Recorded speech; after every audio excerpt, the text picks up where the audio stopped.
Okay, so here is the Spotlight Kit, and you get it in this very, very small box. So get it open, pull it out, and this is pretty much your little instructions telling you how to install it. Can't even get the box open. There we go. So here it is, very, very tiny little LED light kit. It just sits right on top of your V3 camera, just like that. And here is your plug adapter. So how this works, and it's almost kind of stupid how Wyze did this, especially since they knew that they were going to have little accessories for the V3 cam. Is so you take your V3 cam, the little pigtail back here, and how we do it is this sits on top of your camera like so. So there is a little notch on the end of this, on the little extrusion, and it just slides right on here and it catches the V3 like that, and it has 3M tape, so once you apply it, it sticks on and you're good to go. And so how this works is it is instructed to the Spotlight, so it will plug in to here, and it is still using the micro USB ports, and this one will plug to your camera like so, and it seals itself up. And now you just plug in your regular power cord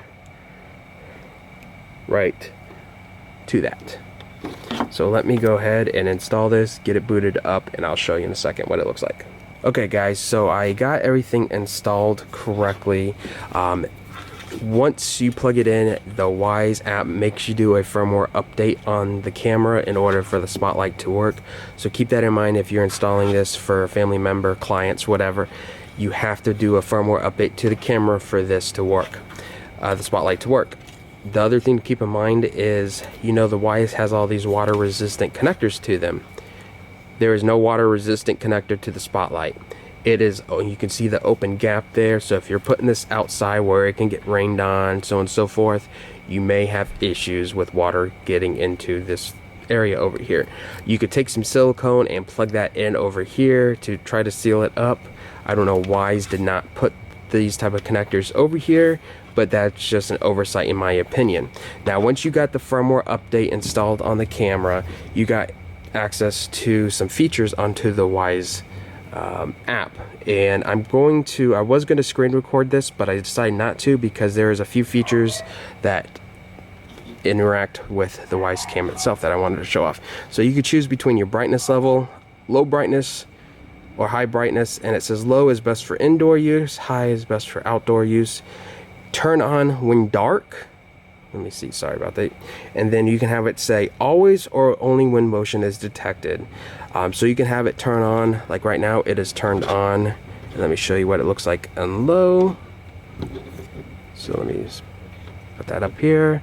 So we got low, and you can see it dims up a little bit, and you can see me. And then you do high, which brightens it up a pretty good amount. And then it gives you the firmware version. So when it gets dark, I'm going to install this camera and show you guys what it looks like with the Spotlight camera, or with the Spotlight and without the Spotlight. So both clips are from the V3. The left side is just the camera by itself, and the right side is the Wyze LED floodlight kit that attaches to the V3 camera, and it gives just a little bit of extra ambient light so you can see details a little better. As you can see, that is what the actual Spotlight looks like on the Wyze cam. So it lights up a good portion of the yard. Remember, this is only 70 lumens bright. So here's what it looks like. You see my dog. You can see it lights up a good portion. Probably, I would say, visible light lights up about maybe 30 to 40 feet where you can actually see something clear. So I noticed I did not do an outro, and I wanted to film one real quick. As you could see, the light kit for the V3 really did light up the area and help the V3 see details better at night. especially within the like 10 feet from the camera. One thing that I didn't put my V3 is at the front door, and when you come up to it, it comes on and it lights the front door area up, so you can easily see where to put your keys in at the front door. I also put one in my hallway, which if in the middle of the night I come out to use the restroom or get some food, that light will come on and it will light up the hallway enough where I could see everything, but it's not too bright where it makes you squint your eyes shut. So those are some key little things to keep in mind if you're going to get the light kit.